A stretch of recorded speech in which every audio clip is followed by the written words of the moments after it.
4 की घंटी जैसे ही बजे हर बड़ी खबर रफ्तार पकड़े, क्योंकि हम लाए हैं 4 ऐसी दमदार खबर हमारे खास शो 4 के चक्रव्यूह में। नमस्कार, कैपिटल टीवी उत्तर प्रदेश देख रहे हैं आप। मैं हूं आपके साथ राधिका राज। आज 4 के चक्रव्यूह में सबसे पहले बात होगी समाजवादी पार्टी के नेताओं की, जिनके बयानों ने सियासत में भौचाल ला दिया है। तो क्या है पूरा मामला, जानेंगे विस्तार से। फिर बात होगी सीएम योगी की, जिन्होंने बंगाल हिंसा को लेकर बयान दिया है। कहा लातों के भूत बातों से नहीं मानते। इसके अलावा क्या बोले सीएम योगी, जानेंगे। साथ ही बात होगी संभल सांसद जियाउर रहमान बर की, जहां बर की मुश्किलें कम होने का नाम नहीं ले रही है। संभल हिंसा में 16 अप्रैल को कोर्ट में पेश होने वाले बर्क आज भी न्यायिक आयोग के सामने अवैध निर्माण को लेकर पेश हुए हैं। जानेंगे पूरा मामला। और आखिर में बात होगी पीएम मोदी की, जहां वक्फ को लेकर पीएम मोदी ने बयान दिया था, जिसके बाद एएमयू छात्र यूनियन के पूर्व उपाध्यक्ष ने टिप्पणी करते हुए कहा कि वो नौटंकी कर रहे हैं। जानेंगे पूरा मामला। तो चलिए शुरू करते हैं 4 का चक्रव्यूह। पहली खबर समाजवादी पार्टी के नेताओं से जुड़ी है। दरअसल समाजवादी पार्टी के राज्यसभा सांसद रामजी लाल सुमन लगातार सुर्खियों में बने हुए हैं। सपा सांसद रामजी लाल सुमन ने सदन में ऐसा बयान दिया है जिससे पूरे देश में संग्राम छिड़ गया है। सपा सांसद के खिलाफ विरोध प्रदर्शन हुए, हंगामा हुआ, बवाल भी हुआ। अब सपा के सांसद रामजी लाल सुमन ने कहा है कि गड़े मुर्दे मत उखाड़ो, भारी पड़ेगा। अगर तुम ये कहोगे कि हर मस्जिद के नीचे मंदिर है, तो फिर हमें भी कहना पड़ेगा कि हर मंदिर के नीचे बौद्ध मठ है। जो लोग बाबा साहेब को मानने वाले लोग हैं, वो मोहल्ले में जाकर ये प्रचार कर देना कि ये बड़ा ही खतरनाक मामला है। आगे कहते हुए राज्यसभा सांसद ने कहा कि 19 अप्रैल को अखिलेश यादव जी आ रहे हैं। जंग का मैदान तैयार होगा और दो हाथ होंगे। एक तरफ 10% लोग हैं तो दूसरी तरफ 90% सामाजिक न्याय की शक्तियां हैं। विजय हमारी होगी। देश में वक्फ को लेकर कानून बनाया गया है। जब किसी धर्म मजहब की कमेटी बनती है तो उस कमेटी में उसी धर्म के लोग रहते हैं। वक्फ में 3 सनातनी रहेंगे, भाई क्यों रहेंगे? और बौद्ध मठ का मामला चल रहा है। इसके अलावा समाजवादी पार्टी के सांसद रामजी लाल सुमन के बाद अब सपा राष्ट्रीय महासचिव इंद्रजीत सरोज ने हिंदू देवी देवताओं और मंदिरों को लेकर आपत्तिजनक टिप्पणी की है, जिसके बाद सियासत गर्मा गई है। सपा नेता ने कहा है कि जब मुस्लिम आक्रांता यहाँ लूटपाट कर रहे थे, हमारे देवी देवता क्या कर रहे थे? वो उन्हें श्राप दे सकते थे। इसका मतलब है कि उनमें कुछ कमी है। हमारे देवी देवता उनके ताकतवर नहीं थे।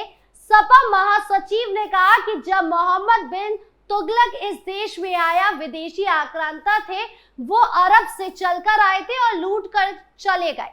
महमूद गजनबी अफगानिस्तान से आया था और सोमनाथ मंदिर में 17 बार लूट कर चला गया। पहला मुस्लिम शासक मोहम्मद गौरी था, जो यहाँ देवी देवता या भगवान क्या करते रहे, उन्हें श्राप दे देना चाहिए था। यानी कुल मिलाकर सपा नेताओं ने ऐसे बयान दिए हैं कि उनको हिंदुओं की ओर से माफी मिलना मुश्किल लग रहा है।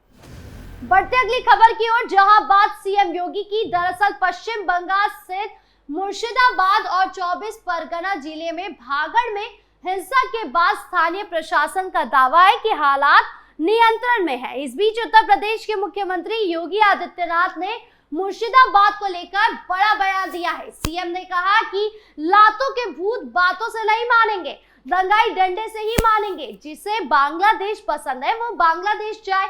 बंगाल हिंसा पर कांग्रेस समाजवादी पार्टी खामोश है। सीएम ने कहा कि बंगाल जल रहा है, वहां के मुख्यमंत्री चुप है। दंगाइयों को शांति दूत कहती है, लातों के भूत बातों से नहीं मानेंगे। आप देख रहे होंगे बंगाल जल रहा है, वहां की मुख्यमंत्री चुप है। दंगाइयों को शांति दूत कहती है। अरे लातों के भूत बातों से कहां मानने वाले हैं? लेकिन सेकुलरिज्म के नाम पर इन लोगों ने दंगाइयों को दंगा करने की पूरी छूट दे रखी है। पूरा मुर्शिदाबाद पिछले 1 सप्ताह से चल रहा है, सरकार मौन है। बहनों और भाइयों, इस प्रकार की अराजकता पे लगाम लगनी चाहिए और मैं धन्यवाद दूंगा। बता दें कि बंगाल के मुर्शिदाबाद जिले में वक्फ यानी संशोधन अधिनियम के खिलाफ विरोध प्रदर्शन के दौरान हुई हिंसा और बर्बादी का मंजर सड़कों पर जले हुए वाहनों, लूटे गए शॉपिंग मॉल और फार्मेसी में तोड़फोड़ के रूप में देखने को मिला। ऐसे में अब ये देखना होगा कि सीएम योगी के बयान पर बंगाल सरकार क्या कुछ पलटवार करती है। खबरों में आगे बढ़ते जहांबाद संभल सांसद जियाउर रहमान बर्की। दरअसल समाजवादी पार्टी के सांसद जियाउर रहमान बर्की मुश्किलें एक बार फिर बढ़ती नजर आ रही है। मामला जिले के नखासा थाना क्षेत्र से जुड़ा है, जहां उन पर बिना नक्शा पास कराए अवैध निर्माण कराने का आरोप लगा है। इस मामले में एसडीएम वंदना मिश्रा की अदालत में मंगलवार को सुनवाई हुई। प्रशासनिक सूत्रों के मुताबिक इस बार अदालत अगली तारीख देने के मूड में नहीं है। माना जा रहा है कि आज की सुनवाई में ही मामले को निर्णायक मोड़ पर लाया जाएगा। यदि आरोप साबित हुए तो सांसद को जुर्माना या विधिक कार्यवाही का सामना करना पड़ सकता है। यह मामला पिछले कुछ महीनों से चर्चा में है। शिकायत मिली थी कि नखासा थाना क्षेत्र में सांसद द्वारा एक आवासीय भवन का निर्माण कराया गया है, लेकिन इसके लिए नगर निकाय या विकास प्राधिकरण में कोई निर्माण नक्शा पास नहीं कराया गया। नियमानुसार किसी भी निर्माण के लिए पहले संबंधित विभाग से नक्शा पास कराना अनिवार्य होता है। प्रशासन द्वारा जारी नोटिस के बावजूद निर्माण कार्य रुकने की बजाय आगे बढ़ता रहा, जिससे अधिकारियों की ओर से सख्ती बढ़ा दी गई। इसी सिलसिले में सांसद को कोर्ट में तलब किया गया है। ये मामला ऐसे समय में सामने आया है जब उत्तर प्रदेश में नगर निकाय और प्रशासन द्वारा अवैध निर्माण के खिलाफ अभियान तेज किया गया है। कई जिलों में बिना नक्शा पास कराए निर्माण करने वालों पर जुर्माना लगाया गया है, साथ ही कई निर्माण गिराए भी गए हैं। ऐसे में संभल सांसद के घर पर भी जल्द बुलडोजर चल सकता है। खबरों के अंत में अब बात पीएम मोदी की। दरअसल वक्फ संशोधन कानून को लेकर प्रधानमंत्री नरेंद्र मोदी ने कहा कि वक्फ संशोधन कानून आने के बाद किसी मुस्लिम युवा को साइकिल पंचर बनाकर नहीं जीना पड़ेगा, बल्कि इससे उनके जीवन में खुशहाली आएगी और आदिवासियों की जमीन पर कोई कब्जा नहीं कर पाएगा। प्रधानमंत्री नरेंद्र मोदी के इस बयान पर यूपी के मुरादाबाद में मुस्लिमों की अलग अलग राय देखने को मिल रही है, जहां एक तरफ भारतीय सूफी फाउंडेशन के अध्यक्ष सूफी कशिश वारसी प्रधानमंत्री नरेंद्र मोदी के बयान का समर्थन कर रहे हैं, तो वहीं एएमयू छात्र यूनियन के पूर्व उपाध्यक्ष सैयद मसूद उल हसन इसका विरोध कर रहे हैं। उनका कहना है कि प्रधानमंत्री का ये बयान सिर्फ नौटंकी और तमाशा है।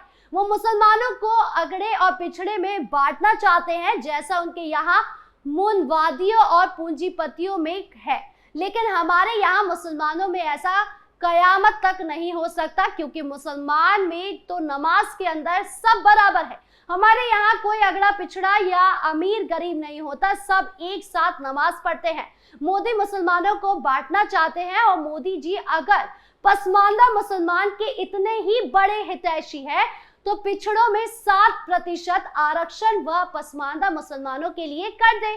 प्रधानमंत्री मोदी को वक्फ के बारे में जानकारी नहीं है। वक्फ संपत्तियों में तो 60% संपत्तियों को कब्रिस्तान ही है, तो मोदी जी वहां से कौन सा पैसा कमाएंगे? क्या कब्रिस्तान और मुर्दों का व्यापार करके कमाएंगे? जो भाजपा की लाशों पर राजनीति करने वाली सियासत कर रही हो, क्या मोदी जी उसी से वहां भी पैसे कमाएंगे और कब्रिस्तान को पाट कर वहां मॉल बनाएंगे?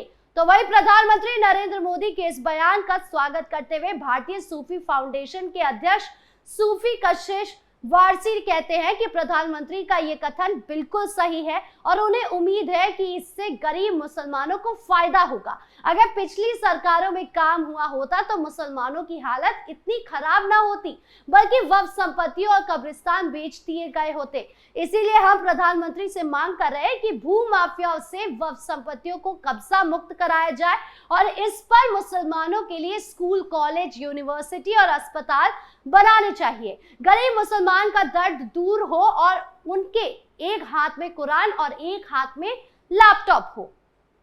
आपके इस मामले पर क्या राय है, कमेंट बॉक्स में जरूर बताएं। 4 के चक्रव्यूह में आज खबरों का सिलसिला यहीं खत्म करते हैं। कल फिर मिलेंगे आपसे नई खबरों के साथ। वीडियो अच्छी लगी हो तो लाइक शेयर करें, चैनल को सब्सक्राइब करना ना भूलें और देश की तमाम बड़ी खबरों से जुड़े रहने के लिए देखिए कैपिटल टीवी उत्तर प्रदेश। नमस्कार।